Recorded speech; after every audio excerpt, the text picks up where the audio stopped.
Okay, let me show you how to use our smart storage locker. When you first storage, you can click the store, and in there you can see two types for with power and without power. This part we need fix to S, M, L, and XL, and the other size. And this part use user number and password. This is you need. So let me test it and confirm.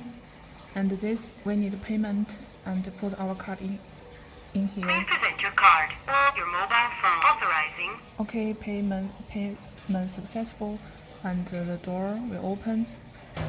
Okay, the door is open. Thank you. Okay.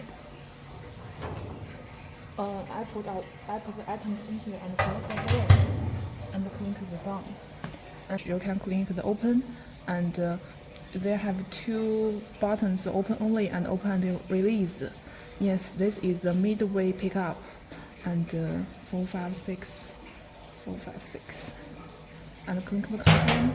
The door is open so quickly, and we can put or take some items in here and close the door and click the confirm. Yes, when we want to open and release, we click this button and enter our number and the password, and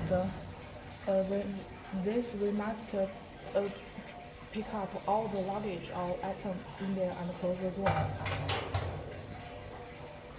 and that is complete. Yes.